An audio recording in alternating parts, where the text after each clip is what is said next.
Alright, guys, I'm back with another chapter in Psalms. We're in Psalms chapter 78, where it reads, Lessons from History. Asaph retells the history of the Jewish nation from the time of slavery in Egypt to David's reign. It was told over and over to each generation so they would not forget God and make the same mistakes as their ancestors. Now I'm going to jump right into this, guys, because this is a longer passage, quite a few verses, so I'm going to get right into it. O my people, listen to my instructions. Open your ears to what I am saying, for I will speak to you in a parable. I will teach you hidden lessons from our past stories we have heard and known. Stories our ancestors handed down to us. We will not hide these truths from our children. We will tell the next generation about the glorious deeds of the Lord, about his power and his mighty wonders. For he issued his laws to Jacob, he gave his instructions to Israel. He commanded our ancestors to teach them to their children, so the next generation might know them, even the children not yet born, and they in turn will teach their own children. So each generation should set its hope anew on God, not forgetting his glorious miracles, and obeying his commands. Then they will not be like their ancestors, stubborn, rebellious, and unfaithful, refusing to give their hearts to God. The warriors of Ephraim, though armed with bows, turned their backs and fled on the day of battle. They did not keep God's covenant and refused to live by his instructions. They forgot what he had done, the great wonders he had shown them, the miracles he did for their ancestors on the plain of Zoan in the land of Egypt. For he divided the sea and led them through, making the waters stand up like walls. In the daytime he led them by a cloud, and all night by a pillar of fire. He split open the rocks in the wilderness to give them water, as from a gushing spring. He made streams pour from the rock, making the waters flow down like a river. Yet they kept on sinning against him, rebelling against the Most High in the desert. They stubbornly tested God in their hearts, demanding the foods they craved. They even spoke against God himself, saying, God can't give us food in the wilderness. Yes, he can strike a rock so water gushes out, but he can't give his people bread and meat. When the Lord heard them, he was furious. The fire of his wrath burned against Jacob. Yes, his anger rose against Israel. For they did not believe God or trust him to care for them. But he commanded the skies to open. He opened the doors of heaven. He rained down manna for them to eat. He gave them bread from heaven. They ate the food of angels. God gave them all they could hold. He released the east wind in the heavens and guided the south wind by his mighty power. He rained down meat as thick as dust, birds as plentiful as the sand on the seashore. He caused the birds to fall within their camp and all around their tents. The people ate their fill. He gave them what they craved. But before they satisfied their craving, while the meat was yet in their mouths, the anger of God rose against them, and he killed their strongest men. He struck down the finest of Israel's young men. But in spite of this, the people kept sinning. Despite his wonders, they refused to trust him. So he ended their lives in failure, their years in terror.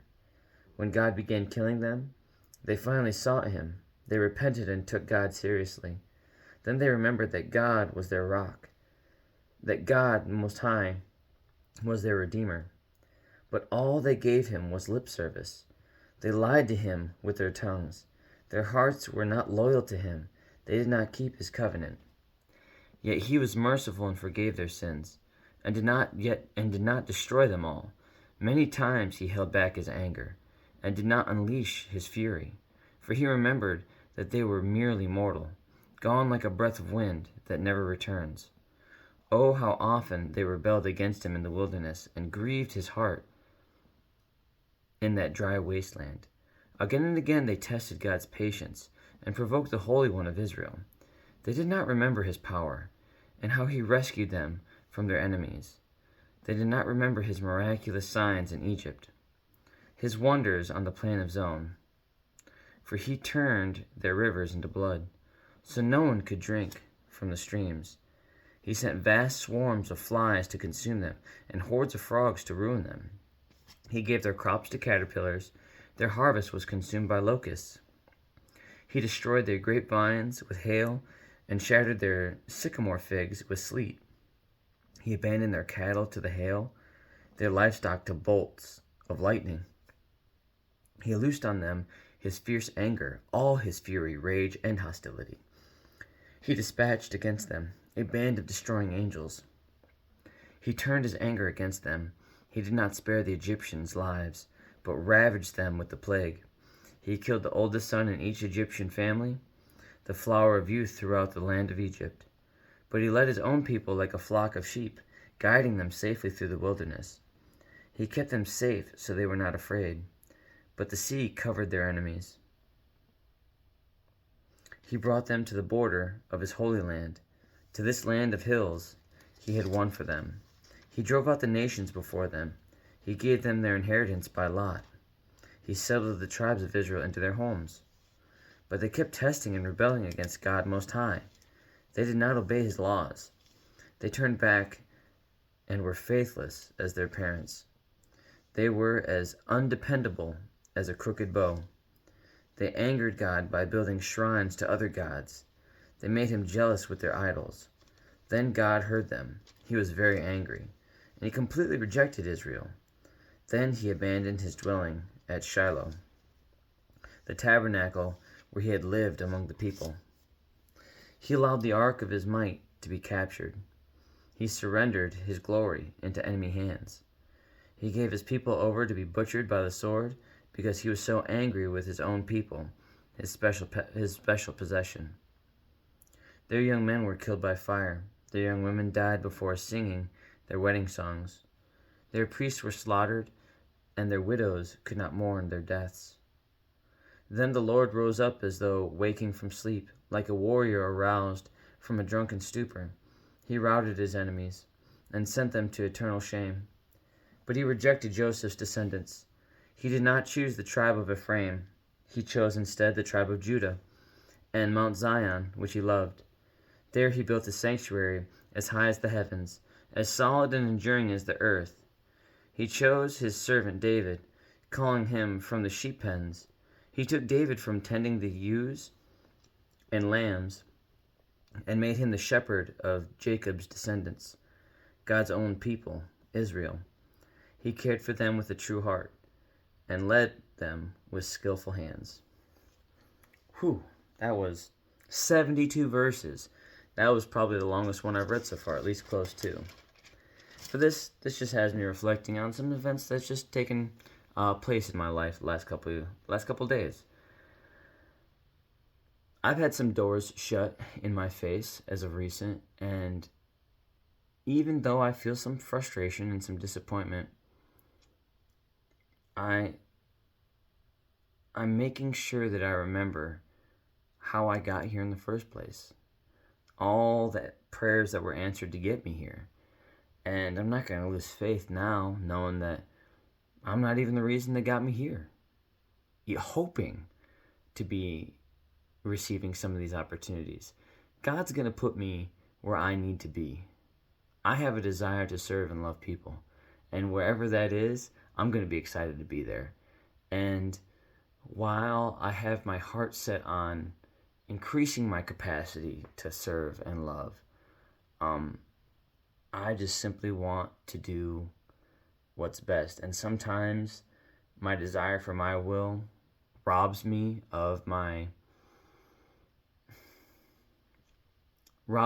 easy acceptance of what God's will is for me, even though I know I'd be happier simply surrendering. I struggle with what the Israelites do. God sets me on this path, does all these things for me, and I'm like, all right, I'm here. I want that next step. It's like, yeah, you're not ready for it. No, I want that next step. It's like, all right, enjoy your time in the desert, okay? And these lessons that continue to need to be learned because they just don't get it. And so sometimes I just don't get it. And I try a whole lot to simply be patient and to serve and to love and to try and do it with grace and humility and gratitude. And sometimes my desire for not even myself but for the others around me and to be able to produce more for them and being a father and being a husband, and it's stressful for me. But I'm just going to continue to serve and love and let God keep opening doors for me, because that's all that he does, is just continue to bless and open the floodgates for my family. And I know that's happening, and I'd be lying if I didn't report to you that he continues to open the floodgates for me. So I'm going to keep reporting that. I'm going to keep praying. I'm going to keep loving. And tomorrow, I'm going to keep reading. Chapter 79 of Psalms, where it reads, "When outraged by injustice, cry out to God, not against him in times of and not against him." I'm going to start all over. "When outraged by injustice, cry out to God, not against him.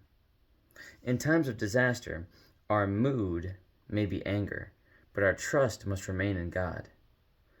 So that's where I'm going to keep it. I'm going to keep trusting God. But on that note, have a good night. God bless. I love you. Jesus loves you. And I'll be back to read chapter 79 of Psalms tomorrow. Have a good night, guys.